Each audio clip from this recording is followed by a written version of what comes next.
Salah satu yang paling dikangenin orang Indonesia saat jauh dari rumah adalah makanannya. Ini juga yang dirasakan diaspora Indonesia di Australia.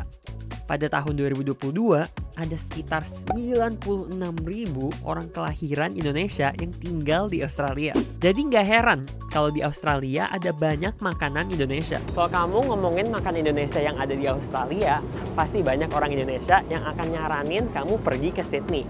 Dari rendang, martabak, dan pempek, Sydney ada banyak restoran Indonesia yang menyajikan makanan dari seluruh Nusantara. Tapi itu kan kata orang Indonesia ya. Saya penasaran, apa kata orang Australianya sendiri soal makanan Indonesia? I like beef rendang, I like nasi goreng. I love gadi-gadi. Chicken nasi goreng, yeah. Very spicy chicken, I don't know. I have not tried Indonesian food before. Tidak seperti orang Australia kebanyakan, ada satu orang yang paham betul tentang keberagaman jenis makanan Indonesia di Sydney. Nick adalah pembuat konten Australia tentang makanan dan budaya Indonesia. I like to eat, I like to cook. Plus there's such a strong food culture in Indonesia. It was the taste of it, I'd never tasted anything quite that strong before. And then after that it was more the history and the culture behind the foods. Why do you think it's difficult to introduce Indonesian food-related content to Australians? I think most of the time when Indonesian food's promoted, there's always like 4 or 5 main foods. And not everyone necessarily likes those 5 foods. So I think if people were given more of an option, they would understand it's like, wow, okay, there's actually something for everyone. And what's the biggest misconception that Australians tend to have about Indonesian food in general? That it's all really, really spicy. I think often food's not really given to us to try with the understanding that we can't control the spiciness when we consume it, when in reality we like spice. Another misconception lately, particularly on my Instagram, is that people in Australia don't eat peanuts. It's quite the opposite. People here love peanut sauce. Sekarang waktunya makan. Tujuan yang pertama, menurut saya sih cukup spesial. Restoran ini pertama kali dibuka pada tahun 1984 atau lebih dari 40 tahun yang lalu. Namanya adalah Java. Apa perbedaannya yang Ibu lihat nih dari tahun 80 sampai sekarang? Makin lama ya makin mereka suka, makin mereka tahu bahwa makanan Indonesia itu memang enak dan juga tidak pedas. Dikiranya pertama kan pedas tidak berani makan, tapi setelah mereka coba mereka tahu bahwa enak sekali. Dan ini Ibu Wawan Kurniawan, pendiri sekaligus koki utama di Java. Oke, ayo tebak nih, berapa usianya? Baru 80, awet tua. Udah gak ada awet muda lagi, awet tua. Belajar masak itu udah diajarinnya tuh gimana? Kayak belajar sendiri atau? Ibu saya bilang kalau belum bisa masak nggak boleh menikah. Karena suami itu cinta dari perut. Jadi kalau kamu bisa masak, suami bisa cinta sama kamu. Dan kecintaannya Bu Wawan memasak membuatnya bertekad untuk tidak berhenti memasak dan berbagi makanan. Selagi masih ada waktu ya masih saya masak lah. Tamu-tamu udah takut, aduh jangan berhenti dong, jangan berhenti, kalau berhenti kita makan di mana? Kalau masak lebih seger, rasanya nggak pernah capek karena seneng hatinya supaya orang bisa makan dan ya untuk kepentingan orang lain lah. Tapi bukan cuma Sydney yang punya banyak makanan Indonesia. Kota lain juga nggak kalah, seperti Perth, Darwin, dan Melbourne. Kalau Sydney terkenal dengan makanannya, Melbourne terkenal dengan kopinya. Tapi saya penasaran, ada nggak ya warung kopi yang terinspirasi dari Indonesia? Wow, ternyata ada loh. There is like a small little coffee shop there. It's called Warung Kopi, which is it's very common in Indonesia. Warung also means like a small shop or stall. So let's find out. Tada! Warung Kopi. And look at this. This chicken. I feel like this is very kind of like Indonesian style. The thought behind it is what's like, obviously we want to introduce it in a form that food that can be sort of eaten every day by Australian. Out of the menu, you can see the palm sugar iced coffee. That's a very kind of Indonesian way of drinking iced coffee. It's selling really well. Cafe ini juga menyajikan sandwich dengan sentuhan rasa Nusantara. Lihat deh, di sini ada sandwich rendang. Sandwich is always their comfort food. It's a good way to put some Indonesian flavors into it. So eating something they already know, but then with new flavors. And then I think once they eat the real rendang, they're gonna like, oh, I've eaten here before. Perpaduan yang menarik kan? Kopi Melbourne dengan sandwich bercita rasa Indonesia. Tapi gimana dengan di kota lainnya? Selamat datang di Perth, kota dengan populasi orang Indonesia terbanyak ketiga di Australia.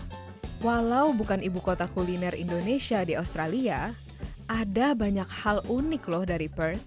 Salah satunya adalah konsep shared kitchen yang diterapkan rumah makan Salero Minang.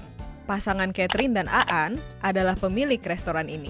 Mereka pindah dari Sydney ke Perth 3 tahun yang lalu dan memulai peruntungannya dengan sistem dapur berbagi. Sistemnya ya gitu, kita sewanya per hari dari jam 7 ya, 7 sampai jam 5. Kita boleh bebas pakai dapurnya. Salero Minang hanya buka setiap hari Jumat dan Sabtu setiap minggunya. Mereka berbagi dapur dengan restoran Indonesia lain di Perth. Senin dan Selasa ada juga rendang gai, sama hari Minggu ada warung Pok Lia. Konsep ini, menurut Catherine, menguntungkan untuk bisnis mereka. Karena casual ya, 2 hari itu lebih fleksibel kalau menurutku. Apalagi buat family ya. Jadi aku bisa spending time sama family sambil prepnya ini. Mereka pun bisa menghemat ongkos dengan hanya kerja berdua. Kita kerjanya cuma ini. Tapi ini kerjanya 7 hari.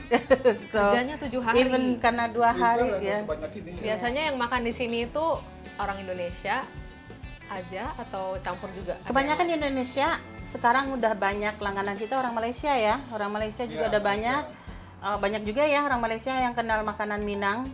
Sama ada juga beberapa Western people juga udah mulai makan. Karena cuma buka 2 hari, biasanya pelanggan mereka membeli makanan dalam jumlah besar. Here often, probably about once a week.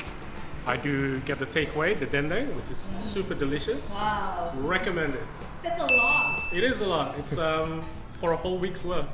Ada juga loh pelanggan bulenya yang suka makanan pedas. Ada satu orang bule actually. Terus aku nanya 2 kali mau sambal, terus dia yang cetus balik. Kamu nanya saya gara-gara saya bule ya? Saya tuh bisa makan cabai. Dia bilang, oh sorry ya oke.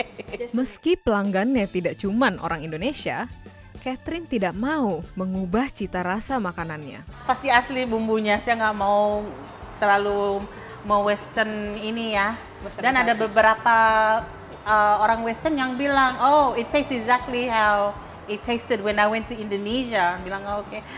Sebuah kayak wah jadi ini ya, jadi happy ya dengerin kayak gitu. Dan perjalanan kami terus berlanjut ke bumi utara Australia.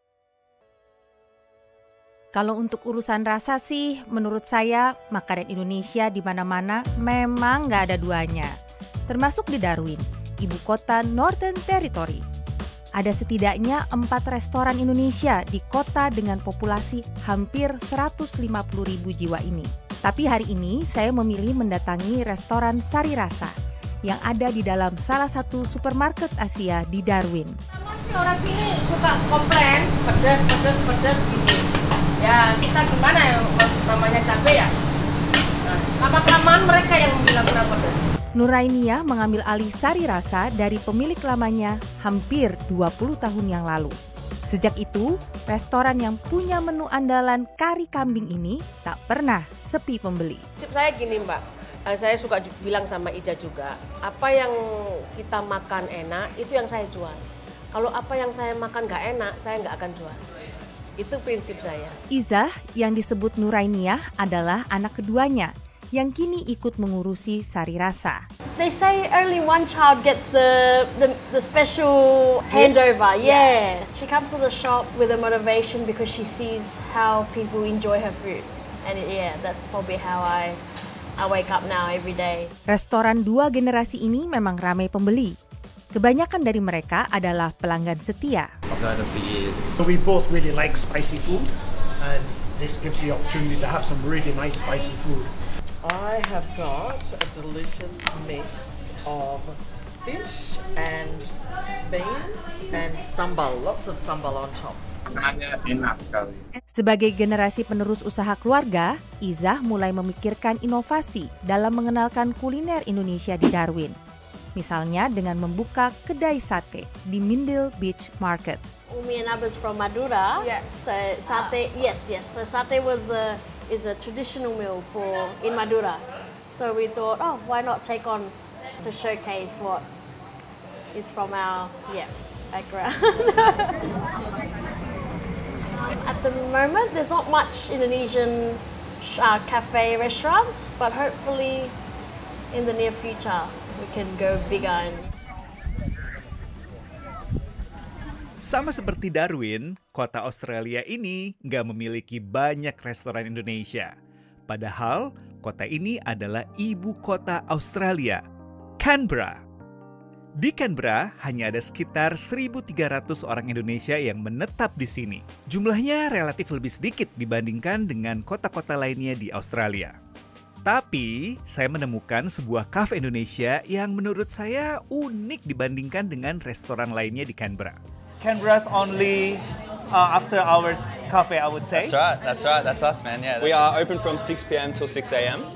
We serve food all the way till 5. Zack adalah warga Australia keturunan Indonesia sekaligus pemilik kafe ini. Ia membuka kafe ini setelah terinspirasi dari ayahnya yang sering bekerja dari larut malam sampai pagi. We wanted a place that catered a lot for people who work through the night. What we wanted to focus on being a late night dining spot was to move away from what you typically expect at a late night place. So they come here and they're quite thoroughly surprised with fresh food, with fresh ingredients, with fresh vegetables. Kombinasi kafe yang buka hingga tengah malam dengan makanan Indonesia membuat tempat ini diminati warga lokal. So not only are we an after-hours cafe, but we also serve Indonesian food, which is like two very unique things here in Canberra. There's not many places in Canberra that does Indo food, so that's fun. Pelanggannya juga identik dengan mereka yang bekerja sampai larut malam seperti polisi. Kind of dubbed the Cop Cafe of Canberra, which is cool. It's a good atmosphere and a good environment to have people who are from all walks of cops. And it's not just like people that are, cops. We get a lot of paramedics, a lot of firefighters as well as ambulance drivers as well. Ternyata dari sisi makanan, kota-kota di Australia ini lumayan Indonesia juga ya. Tapi perjalanan kami belum selesai. Simak seberapa Indonesianya Australia di episode berikutnya.